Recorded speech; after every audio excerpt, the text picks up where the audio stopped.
Science schemes అనేటువంటివి నిర్వహించడం జరిగింది. పేటెంట్ రైట్స్ అనేటువంటివి రావడం అంటే సాధారణమైన విషయం కాదు.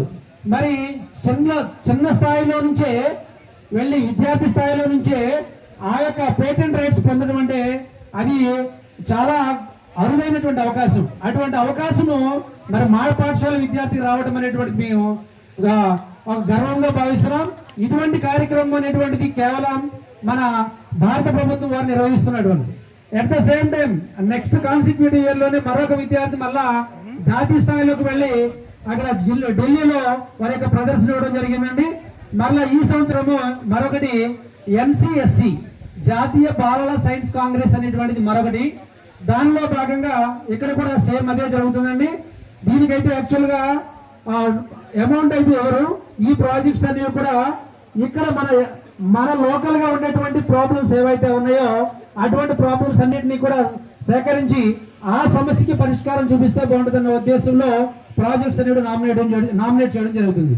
అందులో భాగంగా మరి చుట్టుపక్కల చూస్తుంటే మన వ్యవసాయ పొలాలన్నింటిలో కూడా తాడి చెట్లు అనేటువంటి వాటిని విపరీతంగా కట్ చేయడం జరుగుతుందండి.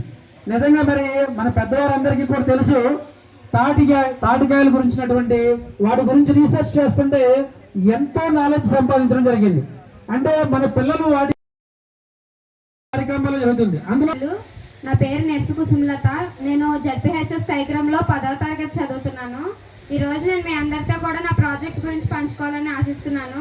నా ప్రాజెక్ట్ పేరు ఏంటంటే తాటి చెట్ల యొక్క తోట సాగు, అలాగే బ్యారల్ ల్యాండ్స్ కి ఒక కొత్త విధానం, పంట పండించే కొత్త విధానము. అయితే ఈ ప్రాజెక్ట్ లో భాగంగా నేను ఎంచుకున్న అంశం ఏమిటి అంటే తాటి చెట్ల నుండి వచ్చేటువంటి లాభాలని అందరికీ తెలియజేయాలని నేను కోరుకుంటున్నాను. అయితే మనం ఈ తాటి చెట్ల తోట సాగుని ఒక బ్యారల్ ల్యాండ్స్ లో, అంటే బంజరు భూములు వృధాగా ఉండటం వల్ల వాటిలో అవి దేనికి పనికి రాకుండా ఉంటున్నాయి. మనం ఈ బంజరు భూముల్లో తాటి చెట్లను కనుక నాటినట్లయితే వాటికి ఎటువంటి నీరుని పోయకుండానే అవి పెరగడం అనేది జరుగుతుంది. ఈ తాటి చెట్లని సాగు చేయడం వల్ల మనకి ఎన్నో లాభాలు అనేవి ఉన్నాయి. అయితే వీటిలో మొట్టమొదటిగా తాటి చెట్ల ఆకుల నుండి మనం ఫైబర్ని, తాటి యొక్క నారని మనం ఎక్స్ట్రాక్ట్ తీయవచ్చు. ఈ నార నుండి మనం అనేక రకమైనటువంటి పుట్టలు, మ్యాట్లు మొదలైనటువంటి వస్తువులను మనం తయారు చేసుకోవచ్చు. ఇవన్నీ కూడా జీవ విచ్ఛిన్నం చెందే పదార్థాలు. ఇవి ప్లాస్టిక్ కూడా మంచి ప్రత్యామ్నాయంగా ఉంటాయి. అలాగే తర్వాత వచ్చేసరికి నీరా అనేది మనం ఈ తాటి చెట్ల నుండి సేకరించవచ్చు. దీనిని తాటి గెలల నుండి సేకరిస్తారు. ఈ తాటి నీరాను మనం పొయ్యి మీద పెట్టి మరిగించినట్లయితే కనుక దీని నుండి మనం జామ్లు, అంటే కిసాన్ జామ్లు మొదలైనటువంటి వాటిని మనం తయారు చేసుకోవచ్చు. అలాగే వీటిని క్రిస్టలైజర్ లో ఉంచినట్లయితే దాని నుండి తాటి బెల్లం, తాటి సిరప్ మొదలైనటువంటివి మనకి తయారవుతాయి. అలాగే ఈ తాటి నీర అనేది చాలా తీయని, స్వచ్ఛమైనటువంటి, ఆరోగ్యదాయకమైనటువంటి పానీయము. ఇది గర్భిణీ స్త్రీలకు కూడా చాలా ఉపయోగపడుతుంది. దీన్ని 3 నుంచి 4 సార్లు వారానికి తాగినట్లయితే కనుక వాళ్ళు డెలివరీ అయ్యే బేబీ కూడా చాలా స్ట్రాంగ్ గా ఉంటుంది. ఈ నీరాల్లో చాలా రకమైనటువంటి న్యూట్రియంట్స్, అంటే vitamin B complex vitamins, amino acids, ascorbic acids మొదలైనటువంటి న్యూట్రిషన్స్ అన్ని ఇందులో ఉంటాయి. ఈ తాటి నీరాతో చేసినటువంటి జామ్ ఇది. దీన్ని మనం కిసాన్ జామ్లకు ప్రత్యామ్నాయంగా ఉపయోగించుకోవచ్చు. అలాగే దీని నుంచి మనం తాటి బెల్లంని కూడా తయారు చేయవచ్చు. తర్వాత మనకి తాటి ముంజులు అనేవి మనకి లభిస్తాయి. వీటి నుండి మనకి తాటికాయలు అనేవి లభిస్తాయి.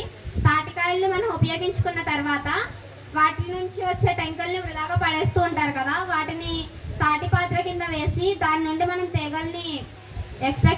తీగల్ని సేకరించవచ్చు.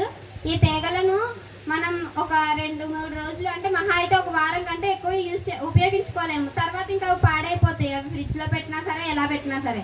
అదే దీన్ని మనం పిండిగా తయారు చేసుకున్నట్లయితే కనుక చాలా రోజులు మనం దీన్ని ఉపయోగించవచ్చు. ఇది ఎక్కువ రోజులు నిల్వ కూడా ఉంటుంది.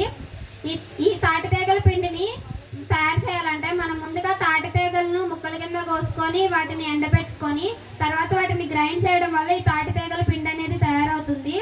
ఈ తాటి తీగల పిండి అనేది మనకి మైదాకి మంచి ప్రత్యామ్నాయంగా ఉంటుంది. ఇందులో గ్లైసమిక్ ఇండెక్స్ అనేది తక్కువగా ఉండడం వల్ల షుగర్ లెవెల్స్ ఉన్న పేషెంట్స్ కూడా చాలా ఎటువంటి సందేహం లేకుండా దీన్ని యూజ్ చేయొచ్చు. ఈ పిండిని బేకరీ ఐటమ్స్ లో కూడా మనం యూజ్ చేసుకోవచ్చు. అంటే లడ్డూలు, కేక్లు మొదలైనటువంటి వాటిలో మనం వీటిని యూస్ చేసుకోవచ్చు. ఈ పిండి నుండి నేనైతే ఈ తాటి లడ్డూలు అనేటువంటివి తయారు చేశాను.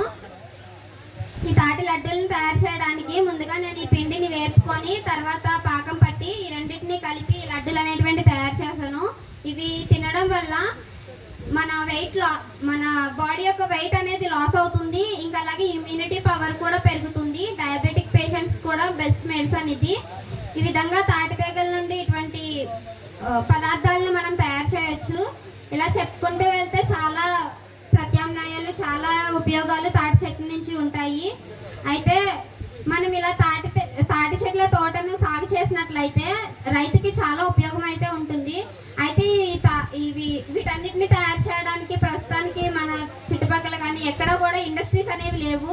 కానీ మనం చిన్నగా వీటికి సంబంధించినటువంటి తాటి తీగల పదార్థాలను తయారు చేసేటువంటి ఇండస్ట్రీలను మనం నిర్మాణించినట్లయితే కనుక అవి రైతులకి చాలా ఉపయోగపడతాయి. ఇది నా ప్రాజెక్ట్. మీ అందరూ విన్నందుకు చాలా ధన్యవాదములు.